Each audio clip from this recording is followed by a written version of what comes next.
Mais de 1 milhão de crianças ainda são submetidas ao trabalho infantil, uma prática cada vez mais comum e que causa prejuízos para o crescimento e futuro de meninos e meninas. A necessidade de mudar essa realidade foi o tema de uma entrevista que Fábio Cota fez com a pedagoga Andréia Politano. Pois bem, amigos do Fala Bahia, eu vou conversar agora com a Andréia Politano, ela que é pedagoga, sobre o seguinte tema: infância perdida, trabalho infantil. O censo feito pelo IBGE, Instituto Brasileiro de Geografia e Estatística, em 2010, forneceu dados aqui de 1.600.000 crianças trabalhando no país. São dados oficiais. Nós já estamos em 2012, com certeza esses números podem ser muito maiores do que esses oficiais. E a gente vai conversar um pouco com a pedagoga Andréia Politano. Andréia, o que leva, num país como o nosso, numa cidade, vamos diminuir assim, o universo, numa cidade como Salvador, leva a tantas crianças, a gente vê nas sinaleiras, nas oficinas, as crianças trabalhando. Tudo bem com você? Tudo bem, acredito que basicamente a condição, né? Na verdade, não só a condição socioeconômica de parte dessa população, né? Mas existe também as raízes históricas desse processo, né? Desde a Idade Média, a gente consegue ver crianças desde pequeno trabalhando. Só que esse trabalho ele causa prejuízo sem dúvida nenhuma para a criança, porque é uma fase onde a criança ela precisa vivenciar essa fase, essa fase é a fase mais importante da vida, onde ela vai criar as bases para as futuras aprendizagens. Todas as aprendizagens que virão precisam ser vivenciadas nessa infância. E de que forma elas vivenciam essas aprendizagens? Se for de uma forma saudável, através da brincadeira, das trocas, do convívio da escola, através até dos próprios conflitos entre as crianças, eles conseguem aprender os limites, eles conseguem se relacionar e é através desse conhecimento que a criança se desenvolve em sua plenitude.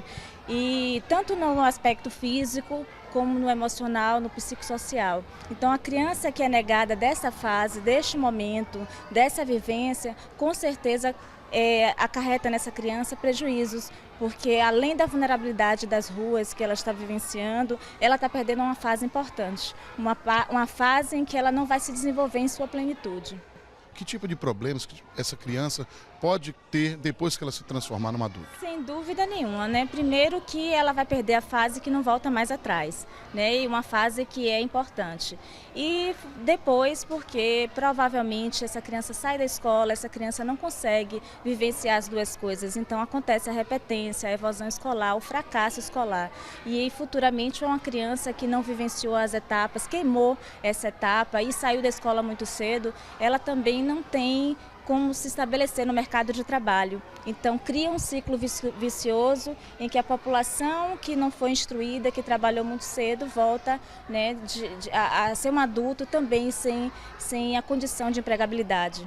A gente vê aqui que, segundo o Instituto da Criança e do Adolescente, a criança não pode trabalhar até 13 e adolescentes de 14 e 15 só podem trabalhar na condição de aprendiz, com acompanhamento, com tudo direitinho, com tudo regulamentado, regularizado, não é verdade? E a gente vê muita gente no carnaval, as famílias não têm onde deixar as crianças para poderem trabalhar, por exemplo, durante o carnaval na rua. Isso também é um entrave, é um problema?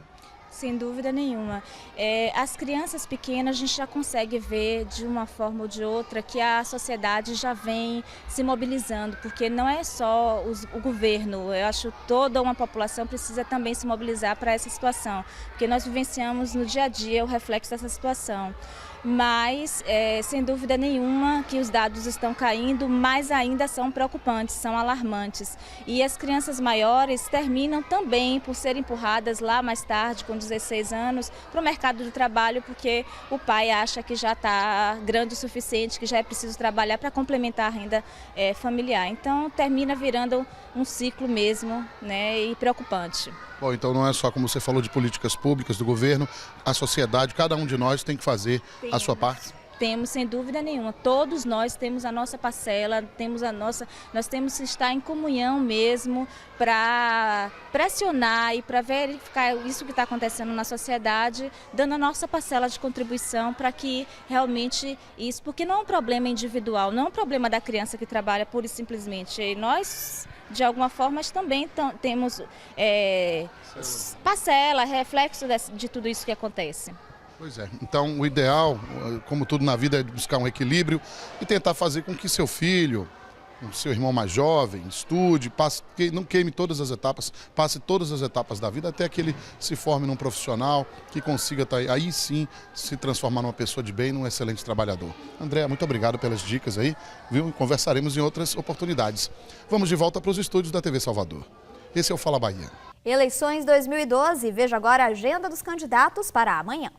A Semineto do DEM cumpre a agenda parlamentar em Brasília, de onde retorna à noite.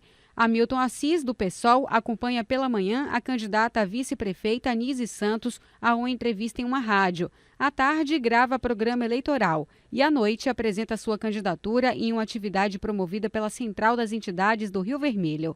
Mário Kertes, do PMDB, concede entrevista a uma rádio pela manhã. Em seguida, faz caminhada no Parque Santa Rita, em Itinga.